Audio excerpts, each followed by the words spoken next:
So it seems like we are in. So it seems like we are in the live session. So let's get started. First of all, I'll brief you about what this program is all about. It's, as the name suggests, the UPSC buffet during your lunchtime means we are serving something to you during your lunchtime other than your lunch. So it's basically nuggets of insights, knowledge, maybe fact, and most importantly, some mindset that is required to clear this examination. So before we go ahead, I'll tell you a few things what we intend to do with this program. First of all, we'll be solving questions mostly through PYQs with the aim of familiarizing you with the demand of the examination. And this is useful not just for the beginners but the veterans who have been giving attempts for the last few years. This will benefit them also.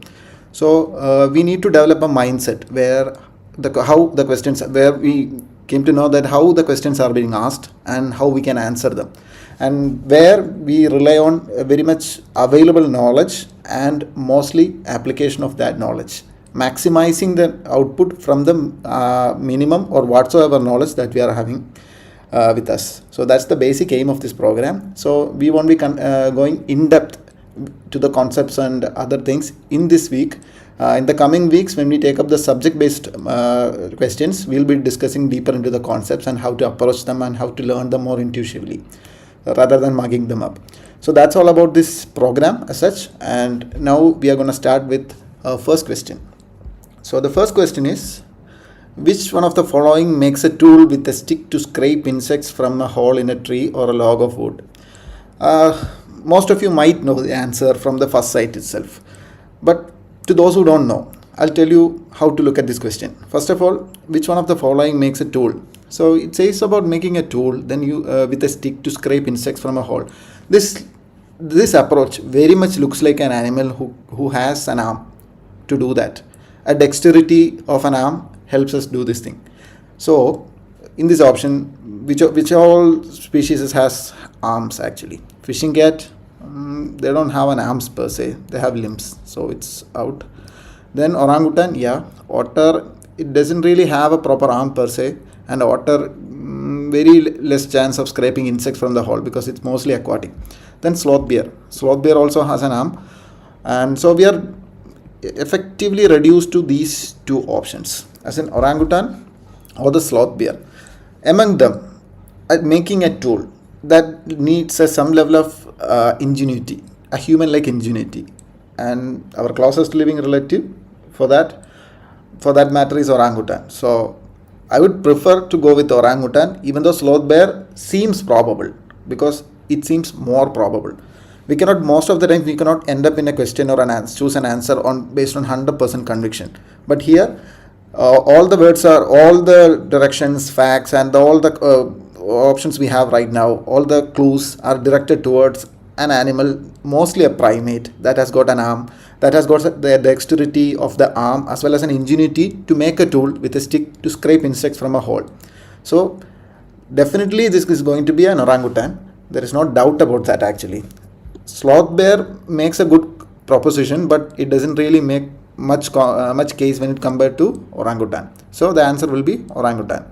So that's it. This is not necessarily a very difficult question, but on the heat of the examination, many of you might struggle from choosing this question, choosing this answer, and you might think that fishing cat is often in news and maybe will it do that with its mouth or anything, but think more clearly and more realistically and you'll get the answer. And actually UPSC is also testing this kind of knowledge only.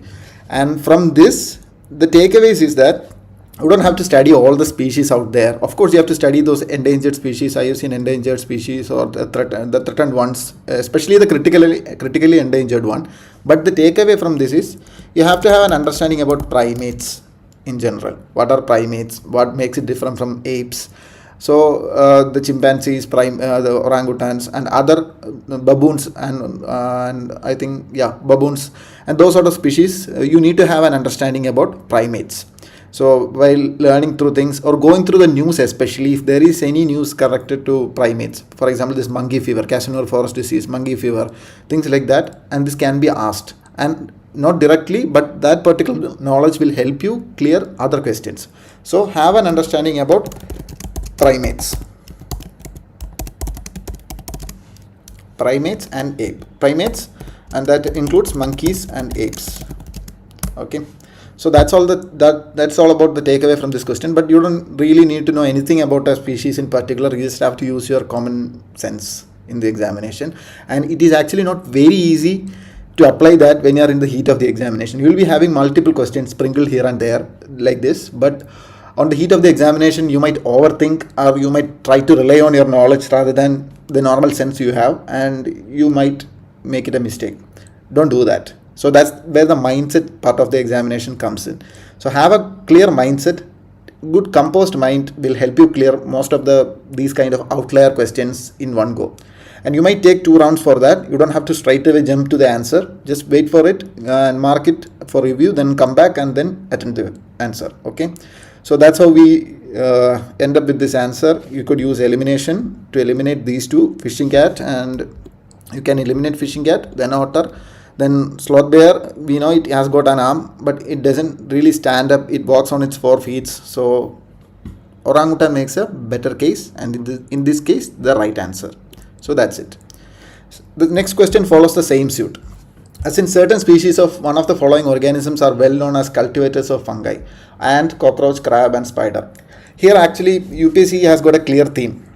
For the past few years, UPSC been asking a couple of questions related to insects, and in that, and they are giving us very specific criteria about how these insects behave, a behavioral aspect of those insects. And among them, if you come across anything that is very much resembling a human level of intelligence, there are 2 major players. One is ant, and the other one is honeybees. These 2 exhibit very human-like intelligence on or even in their social structure, hierarchy, and their behavior as in general. So these 2 species are actually very much of a first options for anything that is resembling human-like intelligence or human character or human behavior or anything that we do, and something that is related to another animal or species, especially insects. When it comes to insects, it's mostly either ants or honeybees. That's the thing. So that's the only logic we have right now. And while I was writing this examination also, I could come up with only that logic, because spider, it feeds on the other animals or other insects. Crab, it's very difficult for them to cultivate a fungi. Maybe something might grow on them, because they have got very little dexterity, very little degree of freedom to move. Then cockroach, it's basically it's not an social animal, or it doesn't have a social structure. It doesn't work in group. They appear in group, but they don't work in a group. So these options can be easily eliminated on basis of that. So we can eliminate this one, we can eliminate this one, we can eliminate this one, and we can choose this one. And I'll show you another question which is very much similar to this one. Which of the following organisms perform waggle dance for other organisms of their kin to indicate the direction and the distance to a source of their food? Look at that statement. What exactly is the behavior? Waggle dance, that is they are signaling their kin and to indicate direction and distance to a source of their food. So first of all, they need to have a kin. That means they are not competing. They are working as a group. So there is no competition per se. So we can eliminate wasp and dragonflies, because they don't really work in groups and they definitely compete for food. So, and on the other hand, what about honeybees? They don't really work. They actually work in group, and they have a definite social structure with the queen bee and worker bees, everything. So they're the most likely one to do something that is actually resembling of a human behavior, that is indicating other kin to direction of distance of source of their food. If you are working in a group, we will also do the same. So like I said before, human-like intelligence, human behavior, if an insect that is resembling that, it could either be, it's most likely be ant or honeybees. There will be exceptions. I'm not saying that there are no exceptions. We cannot study all the behavior of all the insects out there. But if such a thing is given, and in the option if ant is there, most likely it will be ant. If honeybee is there, most likely it will be honeybee. If both of them are given, look for other clues. Okay, so that's it. So here the answer will be honeybees. And also I would like to remind you, don't go behind other advertisements or something saying that okay, this has been asked in some other books, you have to study that book, this has come in current affairs, this has come in news. These sort of questions are generally testing your general approach to things. Since you are being trained, you are getting trained to be an officer, so you need to have an understanding how generally things work. That generalist understanding is what helps you work as an officer. So they're testing that particular instinct. They're not expecting you to learn everything about honeybees and ants and their behavior in your environment or ecology. They just want to know that whether you observe enough, or whether you have the understanding of how things work in general, not in depth. So don't go behind if this particular keyword is been mentioned in any other book or any other material. Don't just go behind that. It's not worth it, and solving this question doesn't even require that. And you might get 1 or 2 questions like this, and it's not at all worthy to go behind all of that. There are important current affairs related to species that might come. If new species is being discovered, new behavior is being exhibited due to climate change, then you may look into that. Otherwise, no. Just stay away, use your logic, and you will be able to answer this question. That's 100% sure. So the takeaway from this is, look for human-like behavior. If yes, mostly it will be ants or honeybees.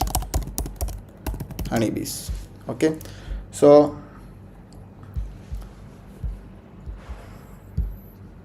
that's it. Okay, yeah, somebody is saying, is it okay now? Is the slide okay now?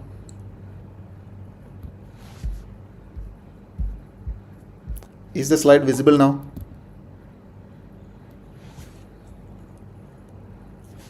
Should I zoom in?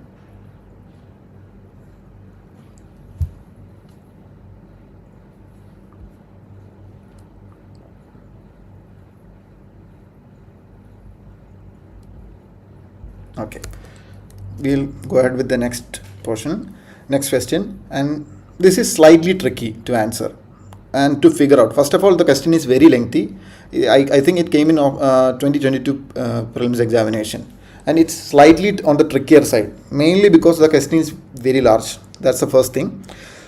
The question is, which one of the following statements best reflect the idea behind fractional orbital bombardment system often talked about in media? This can easily deceive you, thinking that it's a current affair question and you have missed it and you don't stand a chance to solve this question. Don't be scared of that. First of all, I wrote this examination and I marked it rightly, not because I knew anything about it. I didn't know nothing about this particular question. Maybe it would have been in the current affair and I might have missed it.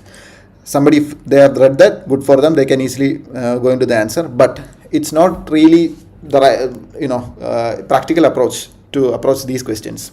So we'll do the deconstruction of the words or the statement. Fractional orbital bombardment system. So there is a fractional orbital, as in orbit is fractional, as in there is no complete orbit. So that's the one idea we get, and there is some sort of bombardment happening. So some sort of explosion is happening, and this whole thing works as a system also. So we'll look into the options and look at this option. A hypersonic missile is launched into the space to counter the asteroid approaching the Earth and explode it in space. Okay, that makes sense because it's a bombardment system.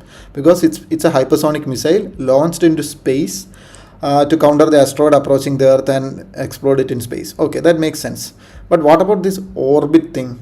As you know, asteroid need not necessarily follow an orbit, and to launch a hypersonic missile, we don't really need an orbit. Just like launching a satellite, we don't need an orbit or orbital ejection or anything of that sort is needed for a missile. We are just using a raw power to eject it into the outer space. So there is no orbit involved in this case, this hypersonic missile case. But since missile is there, the bombardment part of the statement makes sense. So we'll just keep that aside. A spacecraft lands on another planet after making several orbital motions. This makes sense because there are many, it's saying that there is mention of orbit as such. So that is there. But it says a spacecraft lands on another planet after making several orbital motions. So how is that fractional orbit? Here explicitly it's given its fractional orbit. Then if it's making several orbits, it's basically multiple complete orbits. So this doesn't really make sense in regard to this fractional orbit part of the statement. And also one more thing, there is no bombardment as such mentioned here. It's a spacecraft. So then again we'll come to the third option. A missile is put into stable orbit around the earth and deorbits over a target on the earth. Okay, that makes sense because we have got this bombardment part of the question. We have got this bombardment part with this missile and put into a stable orbit around the earth. Okay, so the orbit part is there and deorbits over the target. So there is some, we are putting something into the orbit and then it is deorbiting. So it makes sense. It actually makes sense in consideration to the statement that is given. But we cannot just jump into that. We have to go through all the options and then choose the right one. A spacecraft moves along a comet at the same speed and places a probe on its surface. Okay, a spacecraft moving along a comet. Okay, first of all, if you are moving along a comet, is there an orbit involved? In most cases, I think comets doesn't really follow any orbit. They are just randomly ejected off in the atmosphere. So there is no orbit involved. And maybe we can think that okay, it's bombarding into the comet and placing a probe on its surface. But think about it. Placing a probe on the surface of a comet, it seems quite far-fetched. If you know what is comet, it's very far-fetched. Even if you don't know what a comet is, then think about it, that it's missing most of the keywords mentioned here. The fractional orbital thing is mentioning, it's missing. Then bombardment, we can say that, okay, places a probe on thing, but after all, it's a spacecraft. So among these, the A and C makes a lot more sense. A hypersonic missile is launched into space to counter the asteroid approaching the Earth and explode it in space. But the issue with that statement is there is no mentioning of orbit and only the bombardment part is there with the missile and exploding, that is there. But here, look at this question. A missile is put into a stable orbit around the Earth and deorbits over a target on the Earth. This actually makes quite a bit of sense if you think about it. That imagine putting a missile into a stable orbit. A missile which is capable of bombarding its target, that is being put into the stable orbit and it rotates in the stable orbit and then it deorbits so that it just breaks it halfway during its orbital motion and deorbits over a target of Earth. And since it's a missile, there obviously be the target will be bombarded. As in, missile has got nothing else to do other than destroy the target that it is being locked on. So the bombardment part is there, then the orbital part is there, and the deorbiting. Since orbiting and deorbiting is there, we can think that it's fractional orbiting. That somewhere in the line, the orbit is being broken, and there is a fractionality element to that. So the fractional orbital bombardment system makes sense in regard to option number C. And one more thing I'll tell you. If you are reading this question in the actual examination, I'm just explaining it in too much detail, but I'll tell you one more thing. In the actual examination, if you are facing this question, just look at it. There is a similarity between A, B, C, D and options. We can club them together. As in, option A has got a mentioning of hypersonic missile. Option C has got a missile. Option B got a spacecraft. And option D got a spacecraft.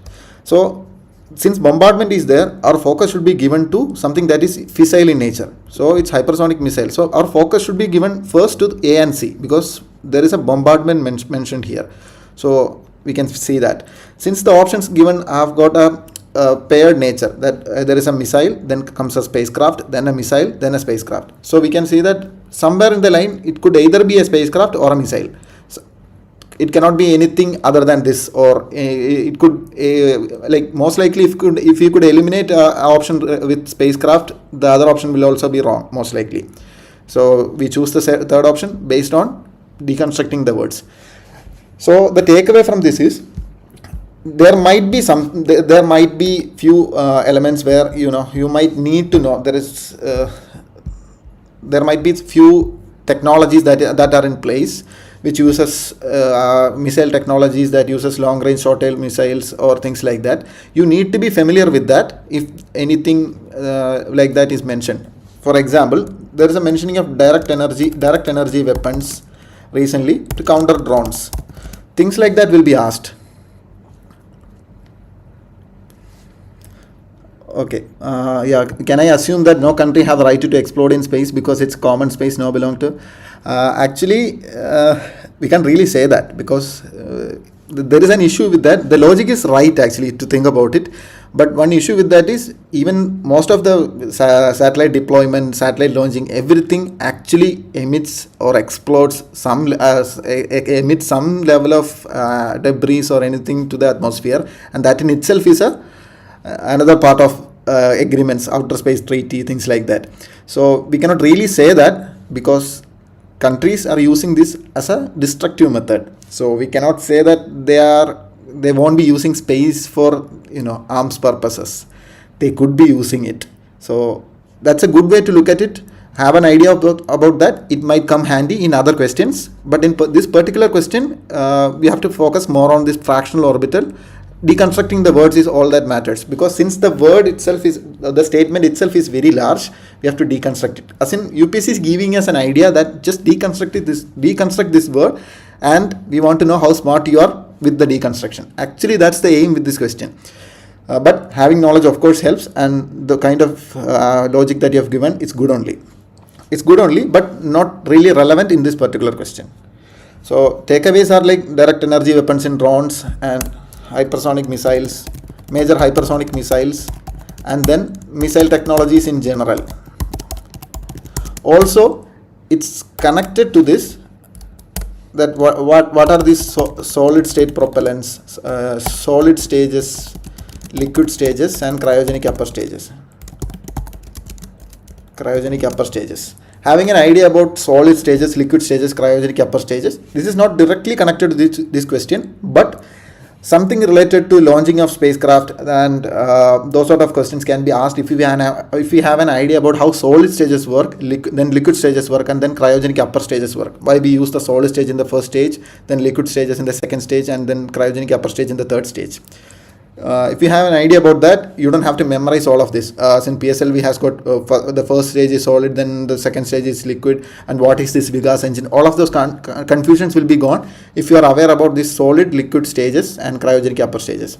I'm not asking you to study all of this today itself. I'm just giving you an idea how to approach these questions, and if you are coming across these keywords or anything, just pay attention. You don't have to study intensively for this.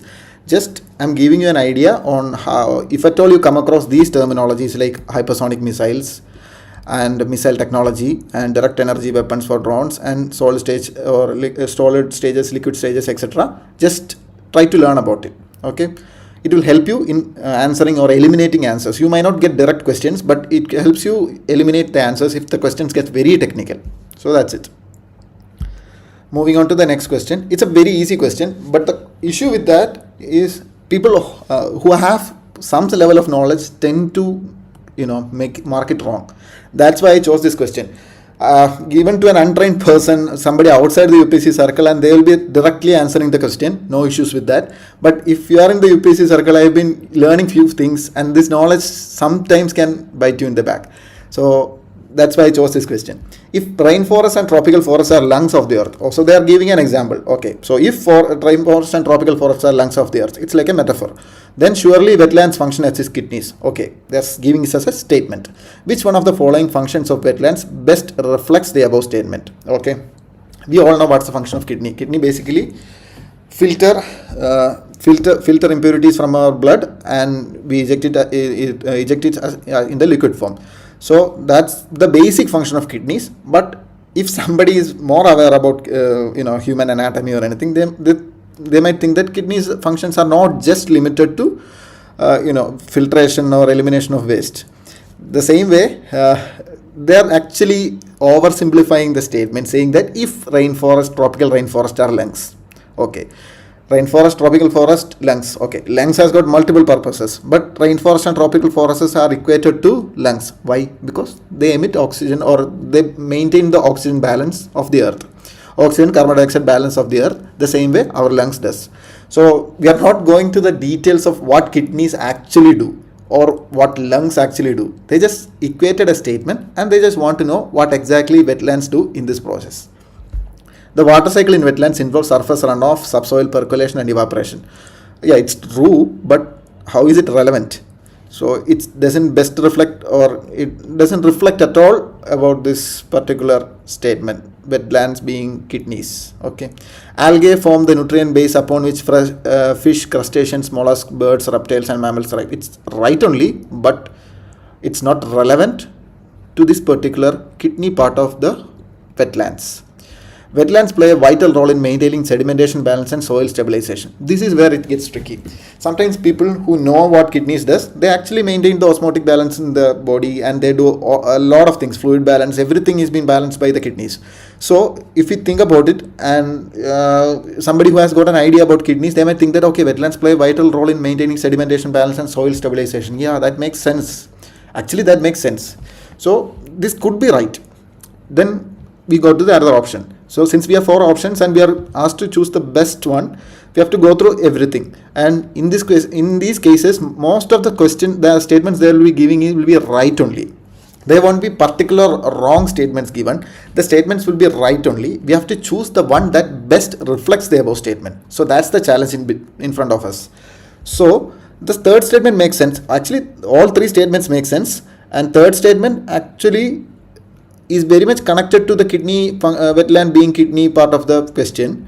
Then the fourth one, aquatic plants absorb heavy metals and excess nutrients. This is where some level of understanding really helps. As in, we have been hearing about heavy metal poisoning, lead poisoning, arsenic and nitrogen leaching. Every nitrogen is not a heavy metal, but arsenic, cadmium, nickel, those sort of heavy metal poisoning happening across the state, across the nation, especially in water table depleted areas. And that is where these wetlands play a crucial role, because these aquatic plants, they have a tendency to absorb the heavy metals and the excess nutrients, thereby keeping the biological activity, the chemical activity under control, and keeping the BOD, that is the biological oxygen demand and chemical oxygen demand of the water source, in the particular water source and the water source adjacent to it, under control. So that's exactly what the kidneys does to our body in a basic form. Kidneys function other things also, maintaining sedimentation balance and soil stabilization. Analogous to that, in our body, various fluid balance is maintained by kidney. That is true only. But here, the absorption of heavy metals and excess nutrients is what makes kidneys, or is what makes wetlands the kidneys of our world, of our earth. So this is the option that suits very much, or which is very much in line with the question statement. So this could be right. I'm not saying this is wrong. This could be right if this option was something similar to this, the one that is given as A and B. But since we are given a statement where heavy metals, excess nutrients and aquatic plants absorb, this thing is very crucial. So that's why this becomes right. Had there been another option which is vague or not relevant, then C could have been the answer. You should have that in mind. We are choosing the best among the given options, not the right answer. We are not searching for the right answer. We are choosing for the one that best reflects the above statements. So this could be right in a different setting. Option C could be right in a different setting, but here this is the answer actually. And the takeaway from this is heavy metal poisoning. This is not very relevant when it comes to prelims, but you need to have an understanding. Heavy metal poisoning and water poisoning. Perfluoroalkyls, Teflon and things like that are being poisoning. Are being frequently in news, and I think it has been asked in 2024 as well. These sort of biomagnification effect, bioaccumulation effect, those persistent organic pollutants, these things are actually something to look for. If you come across them in news, pay attention and just know that how they work, or how they are being put into place. In most cases, this heavy metal poisoning occurs when the water table is being depleted, and the bedrock that has got these all sort of metals start leaching that to the available water source, and it gets very concentrated and it gets unfit for drinking, and we can have a whole sorts of poisoning from just having water. This is very much prone in areas like Majuli and Sundarbans and other inland water areas of our country, where you don't have where the water doesn't really have an outlet to a major river or anything. and this can happen naturally also. So this is not necessarily what the heavy metal poisoning is not necessarily due to effluents, emission of effluents, but it could be due to depletion of water table. This is why groundwater extraction need to be very much, we must be very cautious about extracting the groundwater so that the water table remains stable and doesn't go beyond the optimal level. So that's the thing. Then polar code. Okay, polar code. Okay, this question, while I was writing the examination, I absolutely had no clue, so I'll just give you the disclaimer. I tried the one that we did earlier, deconstruction of the given word. It's an international treaty, international code for safety for shippings operating in polar waters. Okay, polar waters, polar code. Okay, and it's an international code. Okay, it's explicitly given, and the likelihood of having an international code for safety for ships operating in polar waters is very high. As in, polar waters are different from our normal marginal seas or our open oceans. It's very different because of the just like the Titanic experience, we can have the level of danger, level of uncertainty is very high. Also, there should be some level of environmental concern involving that, the ships going there, breaking or affecting the ecology there. These all things can happen, especially in polar waters, where it's very much different from the rest of the waters we have or rest of the open oceans we have. So it's possible there. So it's not really wrong, it could be right. It is the agreement of the countries around the North Pole regarding the demarcation of their territories in the polar region. Okay, so this statement has got some issue, as in it is the agreement of countries around the North Pole regarding the demarcation of their territories in the polar region. Okay, if there is a demarcation of something, it most likely won't be a code per se. It could be a code, but most likely it could be named as something like a law or a council or something like that, or law. Mostly it's law, just like that UN Convention of Law of the Sea, or the demarcation. Anything of that sort will be having a keyword called law, not code per se. So that would be the first giveaway. Then a bit more obvious one is that this is saying polar code. The polar code could mean either of the poles or both of them. So it could either be the North Pole or the South Pole, or both. And since the polar code is mentioned and there is nothing like north, it is not mentioned like North Polar Code, why would this statement, why would the agreement of countries around the North Pole alone be meaning polar code? This could be, if something of this sort is there and it's called a polar code, it could be better named as North Polar Code. Why would a polar code in general should be put in place there? So we could say this North Pole, explicit mentioning of the North Pole makes the second statement having a bit more, burden of proof, because it could mean why would they name this code as polar code if they are dealing only with the North Pole? So that is there. This is the first thing that hit me actually in the examination. So this North Pole thing, I was like, okay, if there is North Pole, then why couldn't they just name it North Polar Code? Then it is set of norms to be followed by the countries whose scientists undertake research studies in North Pole and South Pole. Yeah, now they've corrected that thing. This statement has got North Pole and South Pole mentioning, and it very well makes sense of this polar code statement given here. So it's a very likely thing. So option A is there, option C is much more option A and C are very likely. This seems a bit off. Then the fourth statement, it is the trade and security agreement of the member countries of the Arctic Council. Okay, again Arctic Council is the North Pole. So why would the Arctic Council have a polar code? They could have an Arctic code, or they could have a North Polar code. Similar logic we applied on B and D, we could eliminate B and D altogether. As in, it's not specific to one pole. Since it's given a polar code, it could mean both of the poles only. So we are stuck with A and C. So A, it's an international code of safety for ships operating in polar waters. Okay, it very well makes sense. In the statement itself, the code is given, then ships operating in polar waters. Yeah, everything makes sense. Then it is a set of norms to be followed by the countries whose scientists undertake research studies in North Pole and South Pole. Okay, this also makes sense. But set of norms and it is the international code of safety for ships operating in polar waters. The statement 1 is very much direct, and it has got a mentioning of code in that itself, and it mentions about polar waters in general and no particular poles. No particular poles. So that makes a bit more proposition, bit more of an option, bit more in line with this polar code. But C could also be right. We cannot say that C cannot be right, but it is set of norms to be followed by the countries whose scientists undertake research studies in the North Pole and South Pole. Of course, studies are being undertaken.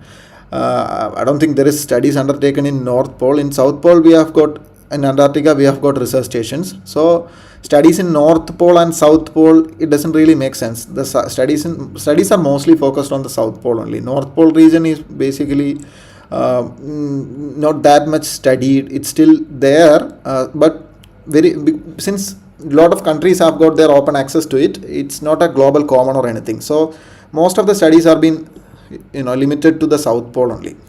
If you have that knowledge, we can easily eliminate that. Even if you didn't have that knowledge, we could think about it like, okay, more than a set of norms, it could be an international code of safety for ships operating in polar water, because the code itself is mentioned there, and the statement C seems to be a bit vague. It is a set of norms to be followed. What sort of norms on what, and these sort of things are not being mentioned, and it's a bit vague. See, being slightly vague or anything doesn't really make a statement wrong by itself, but in this case it's wrong because we have a counter statement here that makes perfect sense. So weighing this statement C against statement A, and that's how we think that this is a more likely option. That's how we arrive at this answer. I will never say that, okay, C won't be right option just because it's slightly vague or it is given as it is a set of norms. Things like that can be given, but weigh it against the other option we are having. This is a very clear-cut statement. Most likely, this will be the definition of polar code in Wikipedia or something. It's very direct statement given there. So this is more likely. In the actual examination, even I was also having a trouble. I was stuck between A and C. I just have to go through this multiple times, and then eventually I got the idea that South Pole, most of the research studies are being undertaken in the South Pole and not in the North Pole. I thought of that, okay, then this is a more likely scenario, especially given it's a very short statement, more like the definition of this polar code. So that's how I arrived at this answer. So polar code will be the answer. Just have an idea that how to approach this. If given polar code, we have to look for something that mentions both the poles and not just North Pole or South Pole in specific, and that's how we will be able to eliminate these two options like the B and D, and then the other options weigh it against each other, and one actually explains everything that polar code stands for. So that's how I arrive at the answer. I think it's clear for you. Okay, then these sort of questions are not being asked now, but it could be asked. As in, right now we have switched to this only one, only two style of questions, but UPSC wouldn't be asking that only one, only two across the questions, because they want you to have some level of logical deduction skills and they want to experience that. Also, this only one, only two actually favors somebody who doesn't really have an idea. If they choose some only two thinking that the other two are right, and it actually favors them. So that is one reason why UPSC has cut down on that only one, only two compared to 2023, 2024 and 2025. So don't be disheartened when you practice these sort of questions thinking that they won't be asked again. UPSC will be asking these sort of questions because they want to test the logic. The issue with this only one, only two sort of questions is that, like I said, it can favor somebody who doesn't really have a knowledge and somebody who thinking that this might be right and this might be wrong, but in reality it's the other way around, but since they are marking it only two, they are getting it right. So the evaluation is not really that accurate. So UPSC, that's why is keeping a limited proportion or a fixed proportion of these options to pay way for elimination. UPSC wants you to eliminate options and crack the questions by themselves. Then actually, this is a very straightforward question, obviously, nitrogen fixing plants. But the options given, think about it. Alfalfa, okay, we have heard about that. Amaranth, I haven't heard about that. Chickpea, obviously, we heard about that. Clover, yeah, we heard about that. Purslane, I don't even know what that means. Spinach, yeah. The options are difficult. We might think that, okay, we have heard about nitrogen fixing plants, they are leguminous plants, rhizobium, bacteria, everything we have heard, and we look at it and we'll think that, okay, I missed something, I didn't study well, UPSC has asked something like this, and somebody might be saying that this exact question is been asked in some other test series, and you might think that, okay, I should have taken that test series, otherwise I would have gotten it right. But they're not really testing any of that. That's how the options are being set. Don't get scared when you see the questions. Just look at the options. There will be something that help you crack this thing. So first of all, alfalfa, I don't know what that means. Amaranth, I don't know. Chickpea, obviously it's a legume, so it will be a nitrogen fixing. So look for the options that has got chickpea. Oh, then these two options doesn't even have chickpea, so I can easily eliminate that. So I could go with A and B are my options. So alfalfa is there, so that's already given. Then we have to choose between A and B. We don't know what clover does, whether it's a legume, I don't know. And purslane, whether it's a legume, I don't know. But we know spinach is not a legume. That is given. So we could eliminate spinach. We could easily eliminate spinach. And actually eliminating spinach will give you the answer right away, but you just have to have an idea. Sometimes options will be given in a more tricky way, so look for something that should be there and then look for something that shouldn't be there and eliminate these options, and you will get to it. So the answer should be I think chickpea. Spinach is not there, so answer is A. This will be the answer. I struggled a bit with this question in the actual examination. So yeah, I know it is not that easy. If you look at it now, it might seem that it's very easy, but on the heat of the examination, these many options, and you might not stick to that spinach thing, and it could easily be eliminated. It may not strike you at first. Have a clear mind, approach it, you will get the answer. Have trust in yourself. Then the convertible bond thing. First of all, I didn't know what this convertible bond was, but from the name of it, it means it can be converted to something. That's why it's different from other sort of bonds. So convertible bond, so a bond that can be converted. So bond is basically a promissory note. So the lender agrees that they pay a certain amount or something in return to an agreement that the bondholder holds. So basically, bond is an agreement, a promissory note. And then you have an idea about bonds. You don't really need to have an idea about bond, but you know what bonds are. It's just an agreement between one who lends the money and one who take the money to pay at a later stage.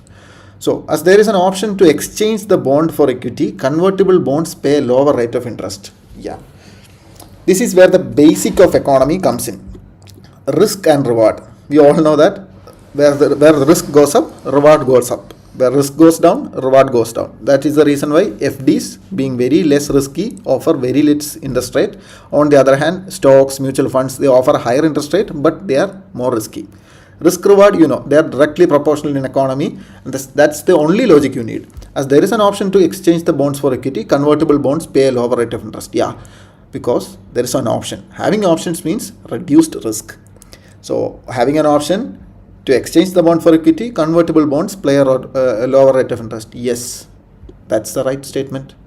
That's the only thing you need to know. You don't need to know much about it. Convertible bonds, a bond that could be converted. Okay. As there is an option to exchange the bond for equity, means lesser risk as there are more options.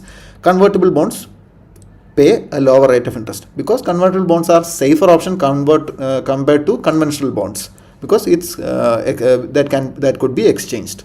So they pay a lower rate of interest. It's a right answer. Basic risk reward, just compare it with the risk reward situation, and you can think that this is very low in risk, so the reward will also be reduced. Then the second statement, the option to convert to equity affords the bondholder a degree of indexation to rising consumer prices. Yeah. You know what equity means, right? If you am having an equity in a company or a firm, means that I hold a certain I have a certain ownership, certain level of ownership in that company, and that's basically the stock. That's what we say, stock. And these stock prices go up and down based on the market. So in an economy where there is rising consumer prices, that is where there is inflation, obviously most of the time the stocks will be performing high, because inflation feeds more activity, economic activity, and it leads to more consumer prices. But at the same time, that can cause the stock price to go high. So the option to convert equity affords the bondholder a degree of indexation. Here indexation means to counter or to hedge against something. Indexing means to follow a certain thing, or follow or use that as a benchmark to calculate or do something. So that's the indexation in this context. So option to convert equity affords the bondholder a degree of indexation to rising consumer prices. I'll give you an example. Imagine I hold a share in Reliance, which is I buy a convertible bond from Reliance, and I'll give them 100 rupees, and they agree to pay me like 110 after a year. In form of interest. So, but that particular bond is convertible bond. So I could either choose to get the 110 after a year, or I could just convert this particular 100 rupee bond into a Reliance stock worth 100 rupee. And that in that case, in an inflationary scenario, interest rate, the 10 rupee which I might get after a year might be less valuable compared to the stock price of the Reliance that might be going up during this inflationary phase. So this helps me counter the rising consumer price and protect myself against inflation. So it guards me from inflation. So that's the basic example for this. And so option A is correct, and option B is correct, and that means option C, both A and B. I hope you understand. Okay. Is it okay? Like, I'm just taking a feedback. Are you able to catch up since it's our first session? And is it getting? Am I going too fast? And is it visible also? Okay, it's fine. Then the T-board. This came out of nowhere. People might think that okay, it's been asked because UPSC mentioned statutory bodies and constitutional bodies, things like that, regulatory bodies in the syllabus. Of course, that's where this comes from. But to solve this question, you don't really know any of that. First of all, T-board is a statutory body. It could be. There could be a T-Act. Then it is a regulatory body attached to Ministry of Agriculture and Farmers Welfare. Okay, tea is a cash crop, so, and Ministry of Agriculture, possible, but yeah, let's look at the other options. The T-board's head office is situated in Bangalore. Absolutely no idea. The board has overseas office at Dubai and Moscow. Oh, it looks very far-fetched, as in why this T-board has overseas office in Dubai and Moscow. Those two places are nowhere connected, in my knowledge at least. But looking at the option, they have made it very clear that this is not at all a question about knowledge. It's all about your understanding. That's how the options are being set.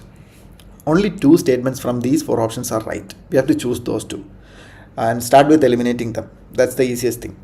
T-board is a statutory body. Okay. If you don't know T-board is a statutory body or not, think about it. Ever since the time of British, tea has been something of very much importance. There has been multiple charters regarding this trade of tea and everything. And most of our laws that are existing in the country are a carryover from the British era. So there is a good chance that something related to tea or a tea board will have a statutory backing. It won't be an executive or a legislative. It won't be an executive order or a executive body or anything, a regulatory body without a statutory backing. There is a very less chance for that, because tea has always been in a very important part of our history, mainly because of the colonial past.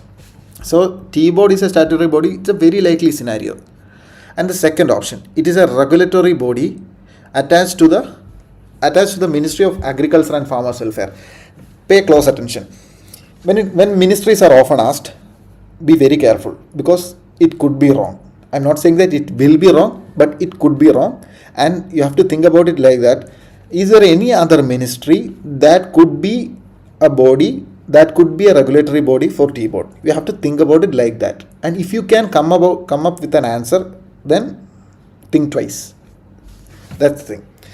So it is a regulatory body attached to Ministry of Agriculture and Farmers Welfare. Okay, agriculture, tea, yeah, everything makes sense. Tea is a cash crop and it could be dealing with agriculture. But a regulatory body, we have to think about it. Is there any other body that could do something like this, or something that is very much closely related to a cash crop, a tea board, and that is about exports and everything?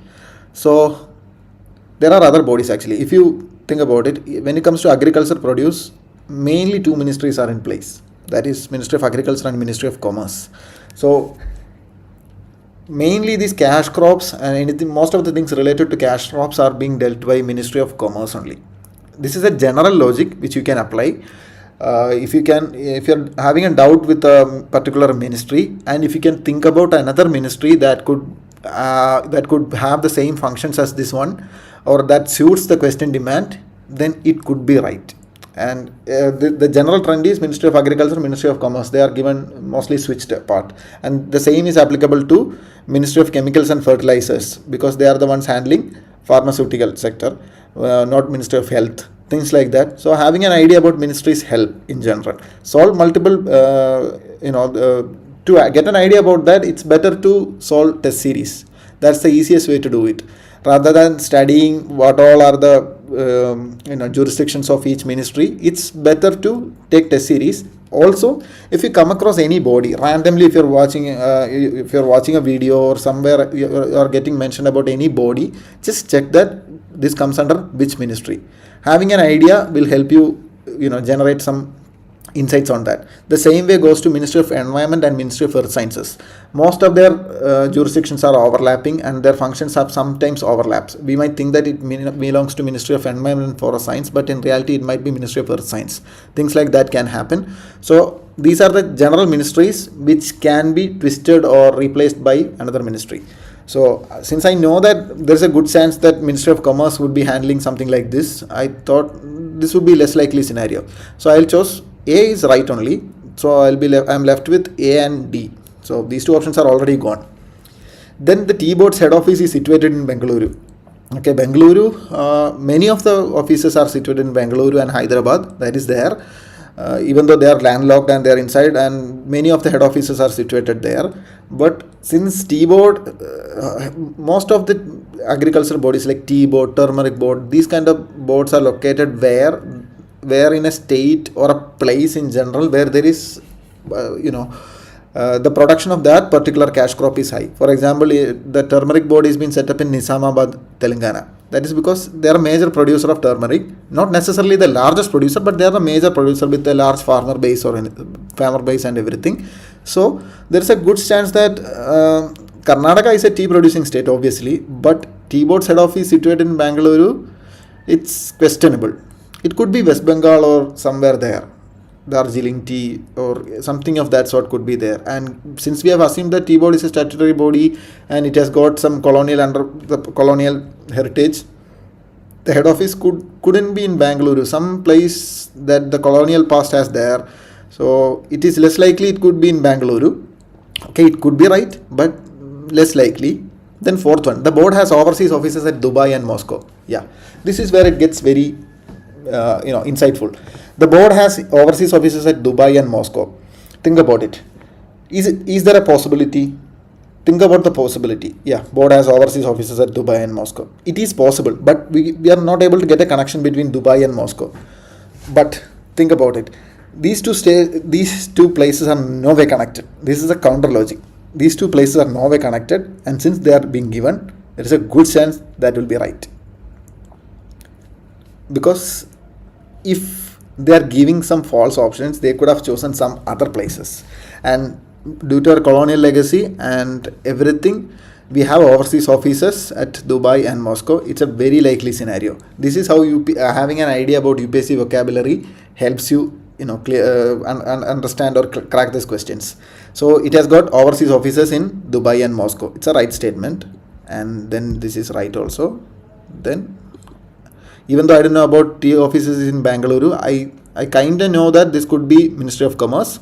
So I eliminated two only, leaving two, then choosing one. And then between 1 and 4, I choose to go with option 4, and this is the right answer. That's how I marked this in the actual examination. Okay, then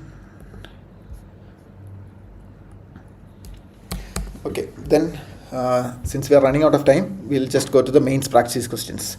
So why is caste identity in India both fluid and static? Okay, since we are transitioning slowly from mains to prelims, we'll be adding one question, and at the end of the session, as in the last part of the session, and we'll be practicing one question. You don't have to write or anything. You just have to have an idea and try to make notes based on these, and notes that are very concise and that could be easily recalled once your prelims are done and you're writing the mains. You don't have time to make notes then. You have to make notes now, and you have to learn things or read things in a way that you can easily recall them. As everybody who has done a foundation course will know that caste identity in India, both fluid and static, you will know a lot of things about this thing. But once a question is being asked, it is asked in 2023 GS1, it's actually a 15 marker, but I have mentioned it as a 10 marker for ease of the framing and better understanding. So everybody will be knowing everything about this, but to write an answer that meets the demand of this question, it's slightly difficult. So I'll show you what could be written here. First of all, intro, define caste. If caste is being asked, caste will be asked, that is for sure, there is no doubt. In GS1, there will be at least 1 or 2 questions directly related to caste, and you will be quoting caste in other areas as well. So caste is something you need to have a good solid intro about, and it should be a dynamic intro, as in sometimes the question demand will be very straightforward. So you could start defining caste. Caste is a social stratification of the society based on birth. That's one simple definition. You can come up with your own definition or another definition, but you don't have to by heart those definitions. Write a definition that is very intuitive, that if somebody reads it and they'll understand, okay, what is what. The one I use is caste is a social stratification of the society based on birth.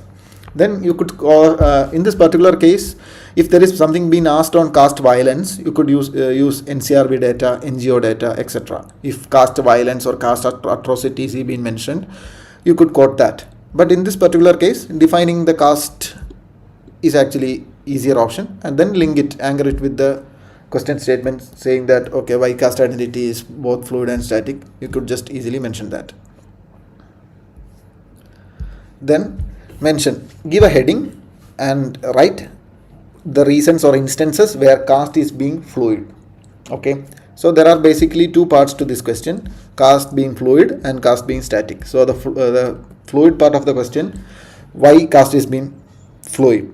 It's because changing jobs. Earlier, the one from the marginalized sections, they couldn't get jobs as teachers or high-ranking officers, but that is being changed now, because earlier the teaching profession or things like that are being reserved to the general classes only, the upper classes only. So the changing jobs is there. Then mixed residents, especially in urban areas. Earlier there used to be ghettos where caste-based ghettos are there. People from one caste and resided in one place of the town and in the other place of town. With community residences, it's changing. Then there is a rising case of intercaste marriages, especially with those ones with economic parity. Then social mobility. People from the marginalized sections are getting good education, and thereby they are able to get good jobs, and thereby they are having a good social status and social mobility. Then regional variations, because one caste in one region can be upper caste in one region, and the other in other state there could be a backward class. So the caste thing is not very rigid, it is fluctuating, especially in the case of OBCs. This regional variation is applicable in the case of OBCs. Certain castes are OBCs in one state, and in the other state they are general. So caste being static, that is the other part of the question. Basically we are countering this caste being fluid with another narrative, that is caste being static. We are giving our arguments in the both fronts. So first, fixed jobs. This is where the thing comes in. Like first we have written that there are changing jobs, but at the same time certain jobs are fixed for the marginalized sections only. For example, manual scavengers, cleaners, sweepers, etc. About 90% of them belong to the marginalized sections. Then the glass ceiling effect. Though we have got social mobility, the higher ranking officers, the bureaucrats, are very much limited from the marginalized classes, especially the SCs and STs. I think this, according to the stat, it's only 2% of the higher bureaucrats are from SCs and STs. Despite the push for their education upliftment, everything, the glass ceiling effect still remains. Then caste-based violence, mob lynching, ka panchayat, those sort of things you can mention. Institutional discrimination. Though we have got stringent legislations for protection against atrocities and Article 17 for untouchability, everything is there. There is an institutional discrimination. Example, the IIT Madras situation, where most of the SCST students, most of the students who suicide are from the SCST group, which cannot be a coincidence. So we could say that there is an institutional discrimination happening in the public sector itself. Then caste-based politics, which reinforces the caste identity and can cause caste divisions. Then caste endogamy. Even with multiple intercaste marriages, these intercaste marriages happen when both castes are having an economic parity, and if they don't have an economic parity, the caste endogamy prevails. So you can mention that.